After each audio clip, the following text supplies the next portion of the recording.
Going on, everyone? I am joined here today by the band Superego. They are a three-piece Surftronica band from Detroit. Do you want to introduce yourselves individually? My name is Gavin. I play bass. My name is Christian. I play guitar and sing. Colin, I played the drums. How did you guys meet? We went to school together. Yeah, we all went to high school together. Yeah. We were all in band. We were all in band. Oh, that's a classic story. I think that's what happened with Mr. Bungle, too. We didn't actually met in the band until what, like 4-ish years after high school? Yeah. Yeah. Okay, can you explain to me what Surftronica is? Because that is not a genre that I was familiar with, and I would like to be educated. I'm multi-employed on my end. Oh, really?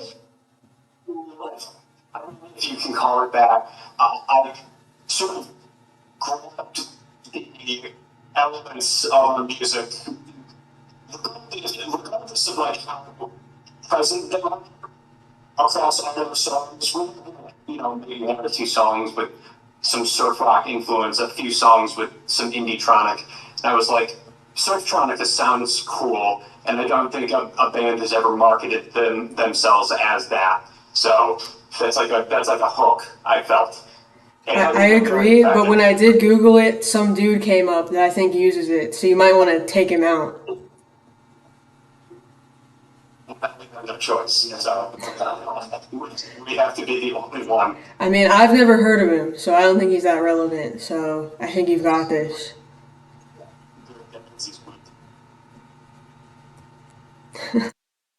But you guys have pretty eclectic influences, I've noticed. I looked at your individual Spotify playlists. There's a lot of different stuff on there.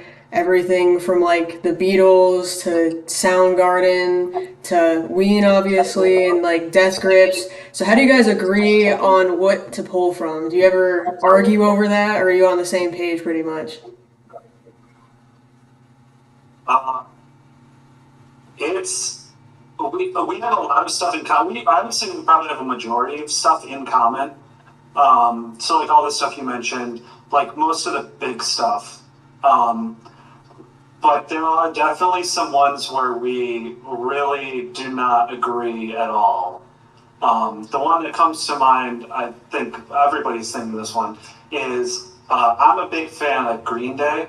And sometimes I will say things like, what if we did this to the song?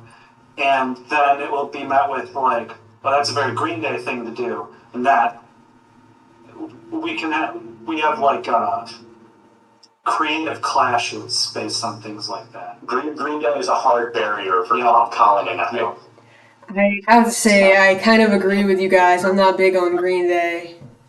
That's fine. That's fine. That's fine. This is the world I live in. That's okay. He's come to accept it at this You're point. used to it. Well, I'm glad you agree on most things. But yeah, I gotta join the anti-Green Day team. Not big on pop punk in general, I guess. Yeah. I mean, Dookie is a decent album. I just never listened to it. I'm not out here trying to like convert people or anything. I just like it. That's just how it is. What's on that? That's because American Idiot. That's a different one, right? American Idiot. I'm American Idiot. The album. Right. That's why, like all the ones I know, you know, are Broken Dreams, American Idiot. He's got that one. What's it? Oh no, you want help? Something. Something Longview. Longview. That's got a decent bass line. Yeah, I knew a guy who's like a really, really big Green Day fan, and he also has a song about herpes, and that reminds me that you guys have a song about herpes. So, what a great segue. You guys have a double EP that came out, and the first half is called Chinese Dogs, and that's where like all the quirky songs are. And that was my first impression of you as a song off of there. And really cool, one of the coolest things I've heard on Groover. I didn't know what to expect going into it. When I saw like the SoundCloud thing, I was like, this is probably some like weird horror rap So I was definitely surprised at what it actually was. You But is there like a concept behind the EP? even start. It started when we had planned to do a split with, you know, someone who just not that would respect for privacy we'll just not mention. But we really did a split EP with someone that Oh, yeah. and that ended up not really coming to fruition, but then we had written songs for it. And then it it's somewhere along the lines had also written some goofy bullshit songs that we sort of decided should not be on the same album as our serious stuff, and then we decided to just put them sort of together, but in two separate EPs, so that there was like some kind of distinction between our serious work, and then I used to think they were my friends and they'd put acid on me. I love the goofy shit. Are you gonna keep doing goofy shit in the future?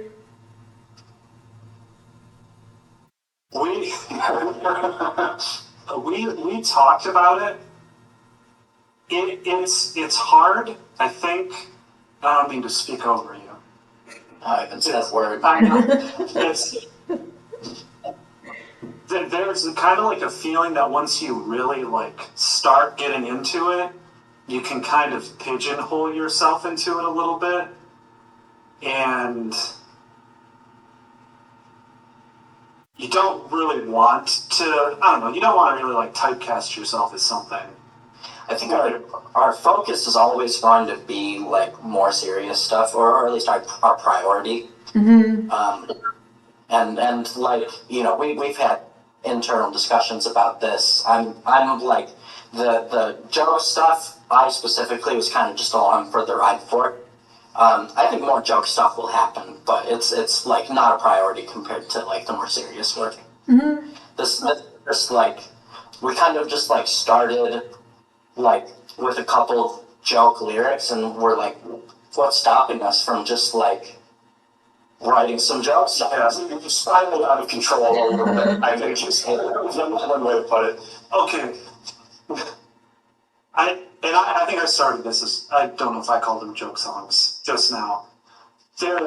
They feel like so much more than that. Like the effort and like time and desire that we did put into them, it feels wrong to call them joke songs. But that's exactly like the issue also, is that because we put as much time and effort into the songwriting and the instrumentation and the recording and the mixing and all that stuff that we do ourselves with the 1 day a week that we have to practice, there is kind of a huge risk of spending an inordinate amount of time on the joke stuff, and then that sort of becomes, it just eats up the very limited time that we have together to actually do music. That makes sense. What made you decide to choose Gwendolyn Christie as like your intro song for people on Groover? That one I felt like had a lot of potential as a single because it references a popular actress. It has elements of rap in it, so it's sort of more genre blendy than even our other stuff tends to be. And also, our original plan with that song was to. So I noticed this trend of like rock bands inviting rappers onto their stuff. So like Billy Woods did a feature on a Pachinko song, for example. And I was like, what if we did that but on a smaller scale? It turns out that Christian and I had a sort of a link to Farmington Hills rapper Cooner, and we thought, what if we did a song and got him to do a feature on it? Unfortunately, he said no, so then I had to do the feature. but it's still like, so the opportunity is still sort of there to start rap beef, which I think could also sort of help like boost our streaming numbers. And I tagged him in a I didn't tell you guys this. I tagged him in a TikTok post with the verse that calls him out in the song, and I just took clips from his videos. And so yeah, I tagged him in it, and he was not responding. So I'm sure he'll get. Just keep tagging him. He has to notice sometimes, statistically. Don't give up. I'll send him online until Yeah, access. that's good publicity. All publicity is good publicity. Getting blocked is being noticed. So, do people on Groover like get the song, or are they like, "What the fuck is this shit"? What kind of feedback do you get from the curators? You know, it's being simple. The intro sounded new and strange to us. That would be the best compliment ever. I bet the beat is so good. The song's so fun. I feel like some people just don't make it past the intro because I feel like I've gotten a lot of comments on Groover and Submit Hub that are just like, yeah, the intro was weird, and then like the beat was cool until the vocals came in, which was hurtful to both of us, I think. But they're wrong. I don't know what to say.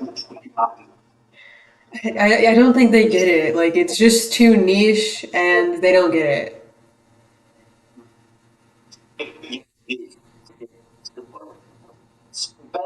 I think the like I mean, I only hear what you tell me because Gavin operates the grouper and all that stuff, and like, there's not really a clean bucket we can really like put ourselves in, and it seems like a lot of like playlist curators and stuff like that kind of want clean buckets. Yeah, for sure.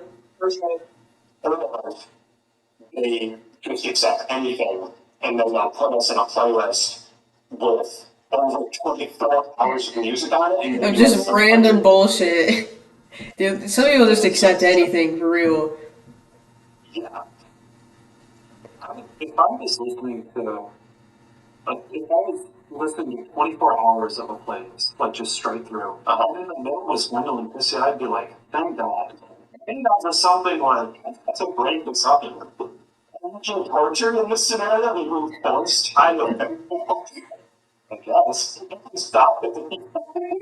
You get to that point, you're like, oh, thank God, a good song. Yeah. That's kind of what I experienced going through my submissions. I had to catch up on them because I was behind. It's just like slop after slop. And then this was actually something interesting that kind of sent me down a rabbit hole. And then I willingly listened to the rest of the EP. There, I don't even know how I got accepted on Groover. I'm like not professional. I don't. They reached out to me from their Spanish account, and I thought it was like a scam at first. And then I went on a Google Meet with like the Spanish Groover guy, and then it was legit. So it's I don't know how they found me, but I've been scouted, I suppose. Spanish curators on Groover. I noticed. I didn't realize it was like a Spanish company specifically. I think the whole thing is French, but they have like different. They have like a Spanish branch of it, I guess. Yeah, we're super like grateful that you can get that out of curiosity because I think you might be the only person who's actually done that, like gotten one song and then listened to the rest of like, especially like both EPs. Yeah, I was just too intrigued. Never been sent anything like this before. It's all. What do I even get? It's like. Well, the worst thing I was sent was this like dark wave gent bullshit. It's just so overproduced and like I'm pretty sure I say no AI music, but the female vocals weren't credited. So either you got some random woman off of Fiverr or something, or it was AI. Sometimes I think about that and it's like that's kind of, I feel like we're competing with just a sea of like electronic singer-songwriters and they're just churning this shit out. And it's just everyone on Groover and Submit Hub and wherever else, they're just getting flooded with that stuff. So I think we kind of get drowned out. And also, to be fair, some people have said, man, production could use some work. And you're looking at the studio space that we recorded everything in. So that's what we're working with. Not to, whatever. But I had no issues with the production. I've heard a lot worse, and I'm like, I don't know. To me, I'd prefer. I hate when things are overproduced. I would rather listen to something imperfect and raw, just sounds like dudes in a garage or a basement or something, than I would listen to something just like super over quantized where you can like hear the grit and everything. Because at that point, it doesn't even feel like music. But your typical sound, you would describe as more like indie post punk kind of.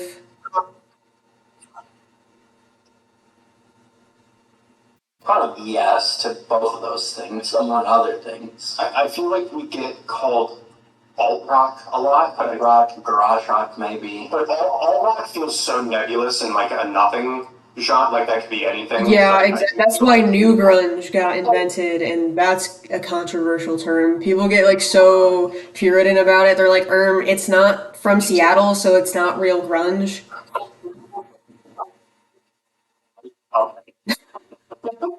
Yeah, it's so fun I, on the internet. You're just trying to promote a band, and you'll just say a word like that innocently, and next thing you know, you're a poser. it's kind of like what you were saying before, where we all have like we all say that we have a bunch of different influences. I almost feel like that's a better way to do it. Hmm. Um, you could, you could call us indie surftronica, and that sounds really cool. And It does I sound like that, cool. but if you were like, for example, if you like Ween, you might. That's what I did. I was like, wow, perfect hook. I have a lot of Ween fans in my audience. Some of them are annoying. Looking at you, Juice. That's his real legal name, Juice. He just hates for no reason. He thinks he's so niche.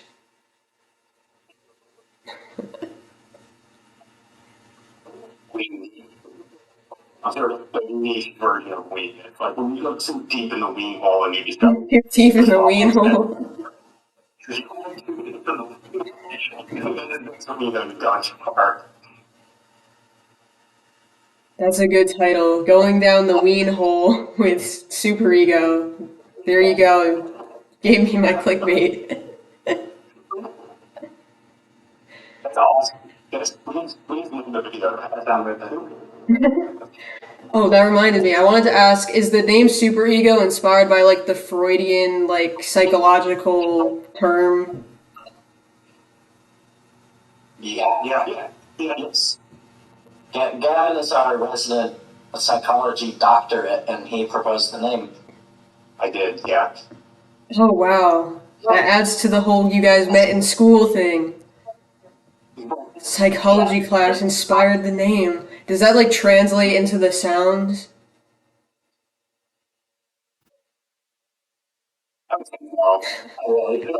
Well, Okay, I'm Chinese dogs. Isn't that kind of like a guy's superego speaking, like for No. his id? yeah. Damn. All right, no, The id is the impulsive one. Id is Super Ego's Piggy from Lord of the Flies, and the id is Ralph. okay, He's the dickhead who goes. He has the pig, okay.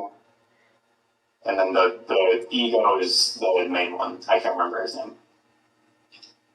No, Jack. Jack is the id. Ralph is the ego. Which Yeah, one? I was gonna say, I thought Ralph was the main guy. Ralph is the main. Yeah, I don't even know if he's called Ralph, to be honest.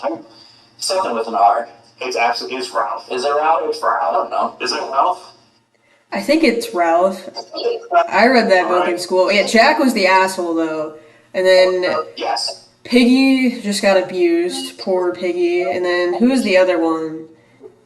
Simon. Simon, yeah. Simon was just kind of tragic, wasn't he? Yeah. He was into the Freudian model.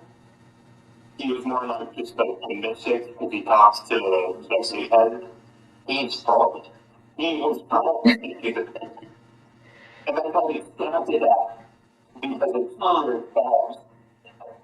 Yeah, I know piggy gets killed. And also, Sucks. they mistake them for a pig in like a bloodlust. Bummer. Rip. Just doing a book review. It's like, leave that alone. This is the door left. No, this is tough. This is educational. We're deep in the Weenhole now. Um, wait, I had something, but I forgot. Well, okay, the superego, like, guides your morality, right? Like, protection. So, I mean, is your music morally conscious?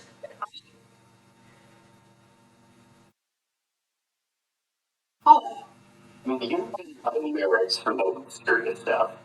I, I I don't think we've ever written. That's not true. We've written one song that I would call like a conscious, like a socially conscious song. Um, but a lot of it is mostly like really fed by like feeling and personal stuff, not really like social issues per se. I think that's true for, I mean, I've only written lyrics for, I think, one of the songs that we've recorded at least. And it's like very, like, introspective. And I think that's true for you guys as well. Yeah, Because we write about ourselves. and honestly, that was kind of the reasoning behind selecting the name Superego initially, if I'm remembering right, because I noticed that as a trend in Christian's lyrics, and I thought it was fitting because the Superego is sort of like a moral guide. So even though we don't write songs that are like morally conscious in like a wider sphere, it's very, like Colin said, introspective and kind of based on our own, philosophy or morality. There's a lot of songs about being like stuck in your own head or like thinking about things too much or that kind of vibe. What is Heaven about? I view Heaven as like the single, I guess, of the second EP because you have a video for it. Heaven is about Heaven is about the kind of person who is very sure that they are going to get into heaven, so much so that they would write an entire song about it just to tell you that they are getting into heaven and you gotta know that. I definitely know people like that. But Trump can't relate because he doesn't know if he's making it to heaven. Have you seen that clip? No, it's like that. Yeah, someone asked if he's gonna get into heaven, and he's like, I don't know, I'm trying. Yeah, it shows. Yeah. I think you can do it. I think it's let it. That's, I mean, Everybody wants to get there. Because that's hilarious to me. It goes up to the song, but since we're already tangenting a lot during this interview, can we stop and talk about, does everyone get to heaven? I don't think you can have sex there. And I'm pretty sure you're kind of like a weird celibate alien thing who has no like personal desires, or kind of seems like you don't really feel joy the way you would as a human. I haven't been there, so I don't know. Yeah, it's just, that I'm basing off of the 0% of the Bible I've read. I mean, I think about this a lot too because I feel like part of what makes life fun is like, telling people about your problems and bonding over like your hardships and stuff. And if there's like no problems in heaven, that's gonna be boring. Like, what do you even talk about? What do you talk shit about? Life, talking shit. Exactly. like a catch-all. It's like if your actualized soul doesn't care about any of that. Okay, that does make sense. I don't, like, it's not, I need to be careful. I don't know how true any of it is, but that's the idea. No, but I'm saying the idea of what your actualized soul feels like it would be something so completely different who you are as immortal. No, you have it backwards. All this is in the way of your actualized self. Oh, so deep down and boring. Yes, And I have to learn all this other shit. that's right. If you want to get to heaven. That sucks, dude. I mean, the only thing about heaven that sounds good is not working. But I mean, what do you do with all that free time? You have to do premium subscription when you got to heaven. Like, get like the nice houses and not have to do like manual labor. And otherwise, like if you have the basic tier, you're like paving the gold roads, like shutting the gate. Why do you have to shine it? What's making it dirty?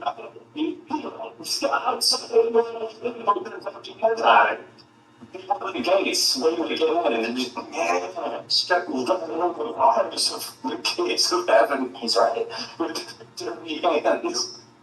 Okay. You thought you weren't going to get an answer. You're right. I didn't. That's so it's unhuman because your blood has to go polish the bars.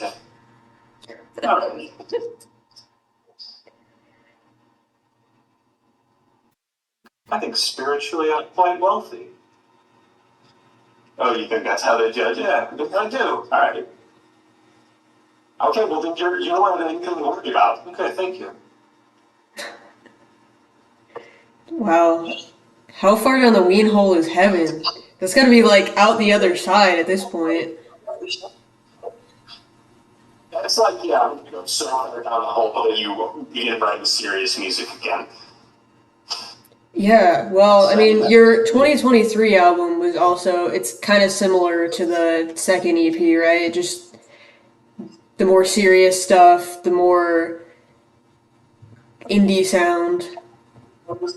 Yes. Yeah, definitely. There was something really nice about, speaking back to the Chinese Dogs EP, it is nice to just, like, not really put any limits on yourself at all and just be like, it's a song about ketamine. Like, we don't have to have any rules, really. I do like that a lot. Poured Acid on Me might be my favorite, so, you know, I want to know the story behind that one, just because that's my personal favorite.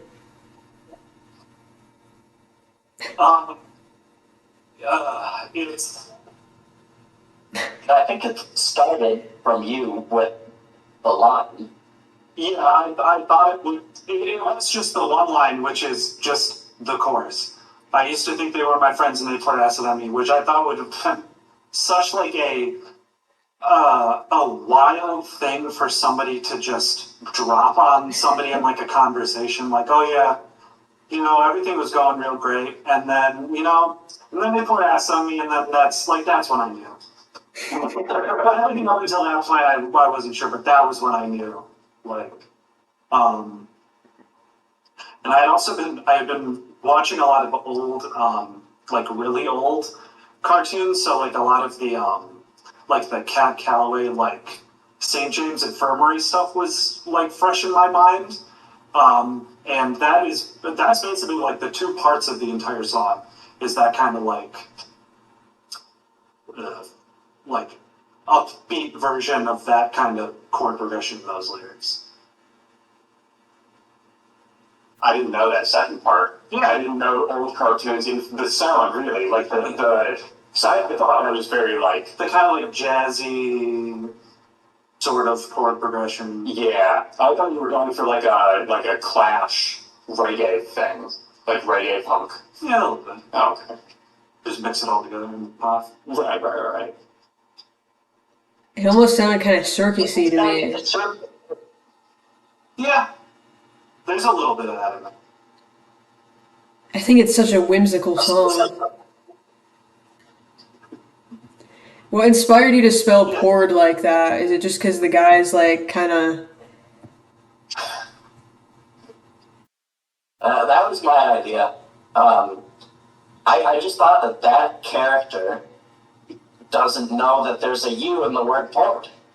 I agree, that makes sense. I can like see the character. Oh, explain the album art. Yeah. So we kind of locked in. It's like the noisiest chair. We kind of locked in. I'm so sorry. We locked in the album for Helionautilus first because I mean, I think it makes sense. We kind of wanted to conceptualize like the name and the album art for that one first. So I got this lamp that my dad gave me like 10 years ago, and it's like this very kitschy, like Chinese dog with his paw on like a smaller version of him, and it's also a lamp. Um, and I zoomed in really close on the face, and then I turned it blue in my phone's photo editor, and also adjusted like the shading to make it look more dramatic. So we had that locked in, and that was like we were pretty happy with. Was that all phone? You didn't like bring in a GIMP or anything like that? No, I only used GIMP to finalize like the album, like font stuff. It's very artistic. What art you got going on there on your phone? Thank you. So we had that locked in, and then I think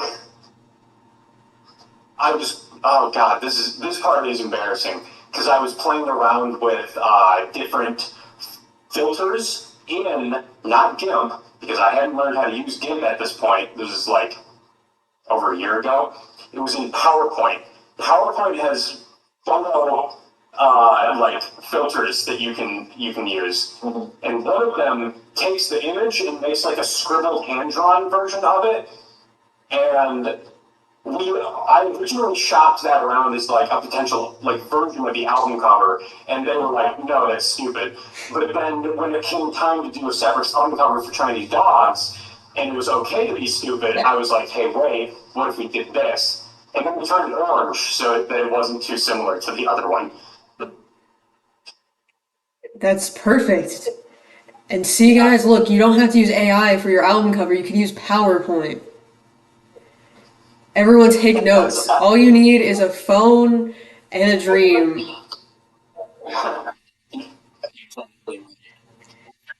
Out here, we don't have a lot of bells and whistles. You're humble, humble. Niche and humble. Doesn't get any better than that. That's a genre right there. Niche and humble. Exactly. Doesn't get any more punk than this, guys. If you don't tap in right now, I think you're a poser. This is the most authentic thing you could possibly listen to. And a challenge. Exactly. That's how you need to get people to listen to you, is by saying they're a poser if they don't. That'll really get the groover curators scared. You'll get on all the playlists. Have you tried threatening them on Burger yet? I'm seeing now that I shouldn't be doing that all along. Like they're up. I feel like people respond to weird shit. Like, Yeah, send them their address. I support this. A picture of you outside the Why do you do that? there's nothing stopping me. There it is. I mean, the law, but who cares about that? That I was really at the house. Picture of you there. I photoshopped it. Yeah, you Photoshop. Oh, sure. PowerPoint. You PowerPointed it. I don't know. So you got nothing on me. Could you do a PowerPoint where you know how they have animations? Yeah. It's like their house, and then you like walking up. Well, it's like that's stupid. It's but I'm like, just shoot on it. Yeah, if you could do that. And I send them the PowerPoint, and I'm like, you gotta play it. Mm-hmm. Play it from the beginning. That could be a tough music video concept.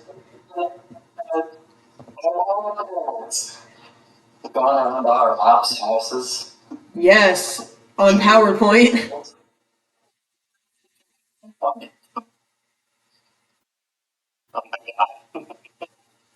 There's an idea. Write that one down.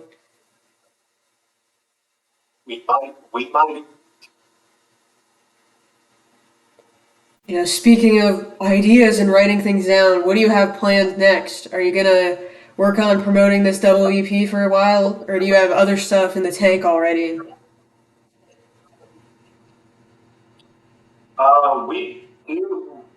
We basically have never.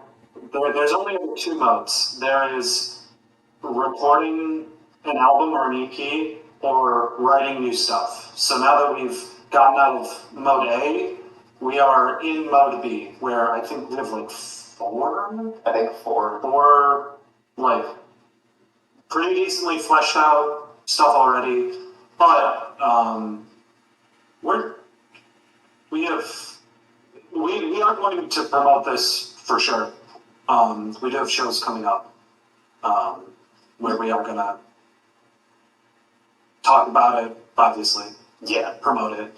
yeah, trying to play more shows, which traditionally we have been not so great at doing, like consistently, and I think we need to have more of like a local presence in the like Detroit scene, especially, because I feel like there's an audience for our stuff there. Maybe like a few years ago, maybe I would have said not as much because it was a lot of like almost every band we played with was like an emo band, which is fine, but that's like not what we play.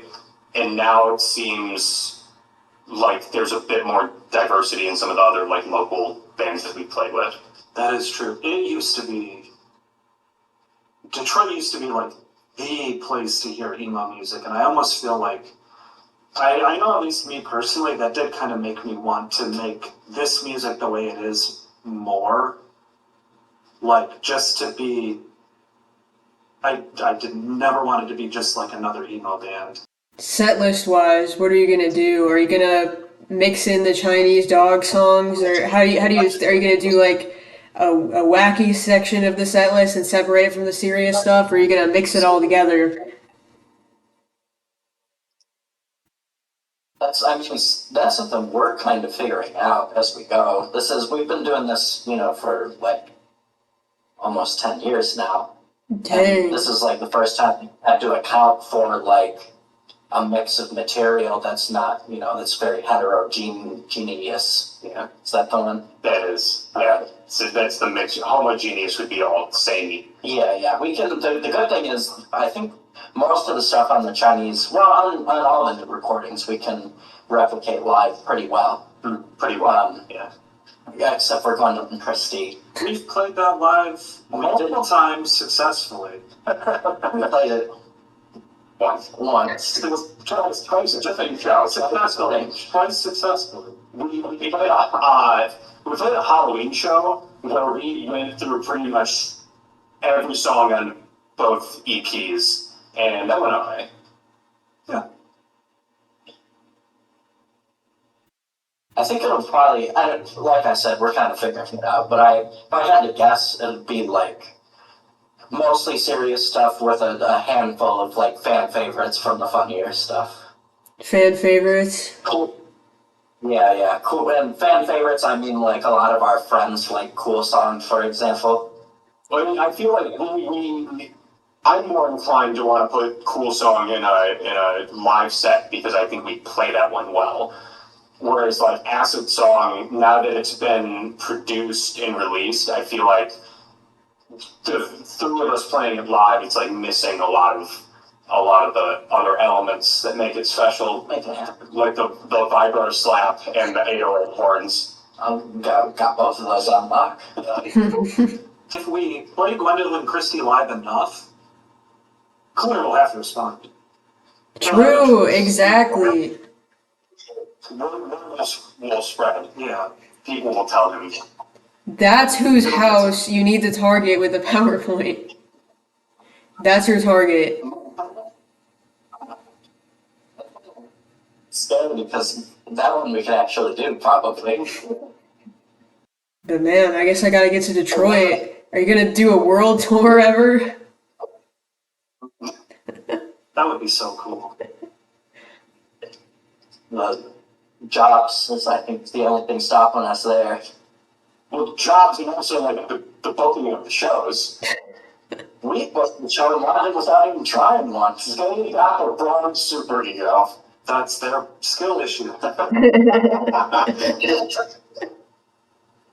I was ready. Wait, there's another superego? You need to eliminate them too. Yeah, There's so many Jeremy frauds. won it.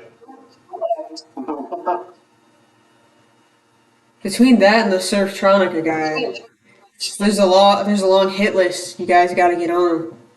Gotta be the only ones. Australian superego. Yeah. Oh, they're Australian? Dang. Surftronica. Yeah. We got, it's hard when we only practice once a week to plan all these hits. Playing the hits in between. Yeah, no, that's right. There's Australian superegos. Are they even decent? Uh, I think I listened to any of the music. to the UK one, they were like whatever. It was like kind of whatever EDM. The Australian one is an issue because they have an album called Nautilus. And I didn't realize that until like releasing, like everything was written, recorded, album artwork done, and I was like putting on DistroKid, and I like searching for us, I found them, and I found like their. Is that true? Yeah, they have an album called just Nautilus, not Helionautilus. So it's But I think that they're like a collective, right? It's like like a label, but it's not like a band. Australian Superego. I think there's like an artist that's part of the Superego collective that did a record called Nautilus. But okay, perfect. Well, that sounds like it'd be too confusing for them to sue us. So I think we're. I mean, are they just? I guess they were listed as Superego when you were. On Spotify they were. Okay, so maybe I'm just wrong then. Be a collective. What is a collective? What a collective? No, we're one unit. Because we think in unison. No. We're synced up. Test that out. Finish each other's sentences right now. Gavin. Yes. No, that didn't go very well. I Love. Yeah. two.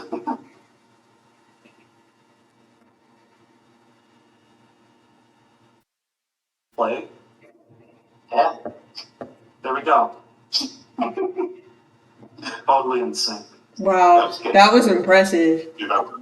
And I've never seen anything quite like that.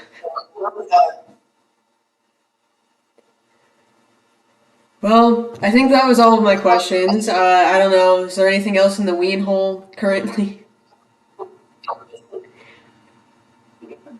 Weenhole? Do we have any more joke stuff?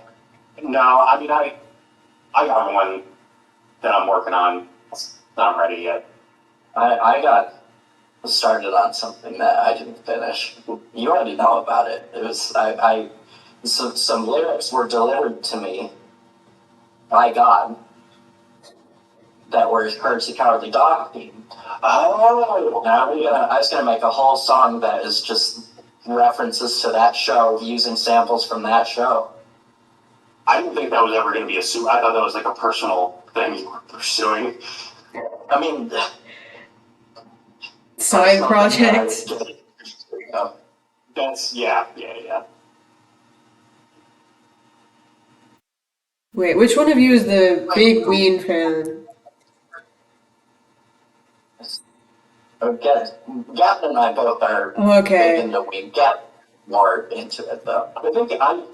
I converted Colin, if I'm not mistaken. Yeah, I'm a big fan, but Gavin has more depth. Okay, wait, who was I talking to over the email that was telling me about the fishing show? Oh, okay. Yeah, you put me on to that. I'm gonna have to check that out. That sounds entertaining. It's it's not bad. I will say that it's just funny that we had like a YouTube channel where he just invites other random musicians, like weird people. I mean, except Coach Heaven. He got the guitarist from Metallica, and then Jimi Hendrix, and I think Les Claypool. So just a weird, like, selected group of people that he invites on his fishing boat in Pennsylvania. Oh wow, I'm from Pennsylvania. I need to find that fishing boat. Hop aboard.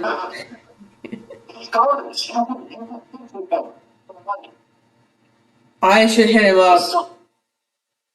I think he's still in New Hope, right? He never left. I think he is still in New Hope. And now his son is doing stuff. He wears like a guitar pedal on his chest, and he straps he straps it to himself with like a belt, and then he just plays the guitar pedal board, and he does this at live shows. It's noise. It's noise. Okay. Well, this is valuable information. Yes, I'm going to look into this. I'm going to hit him up immediately and ask him to collab. And I'm going to invite Jerry on the boat too because we're close personal friends. Don't let anyone tell you otherwise. It's not parasocial. I have been to the Double J Ranch. I hope I hope you get to meet Jerry one day, because I feel like that's got to be the like completion of your arc. Oh, yeah, I retire after I interview him. I gotta get Mike Patton too. That's my other goat. Yeah, I believe. Thank you. But, it is nice being niche and humble. Down here in the Weenhole, where all good things begin. Just milking the Weenhole. Everyone's gonna be so... It's played out now. It's good. It's good. It's a good clickable title. Milk in the weed. Milk in the weed. Aggressively.